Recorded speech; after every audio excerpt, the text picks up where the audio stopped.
মণ্ডল লালন 250।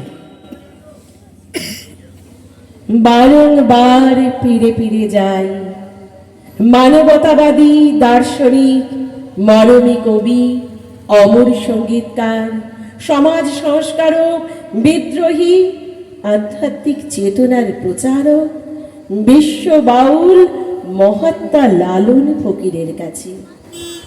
যদি প্রশ্ন করেন কেন যাও কবি, তবে বলি আমি বিশ্ব শান্তি খুঁজে পেয়েছি বাউল শ্রেষ্ঠ, বাউল শিরোমণি, বাউল সম্রাট লালন সাঁইয়ের গানে গানে। আমি এক সহজ মানুষ, সহজিয়া ভাবনায় লালন স্মরণীতে মানুষকে পূজা করে যাই। লালন ঠাকুরের ভাব সঙ্গীত আমাকে মানব প্রেমিক করেছে।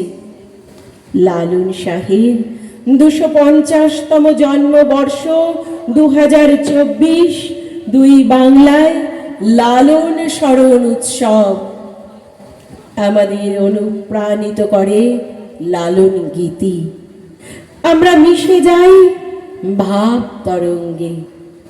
লালন পরিক্রমা প্রবাহমান শাশ্বত, লালন দর্শন উড়ে বেড়ায় অচিন পাখির ডানায় ডানায়, অচিন পাখির ডানায় ডানায়। নমস্কার, সকলে খুব ভালো থাকবেন।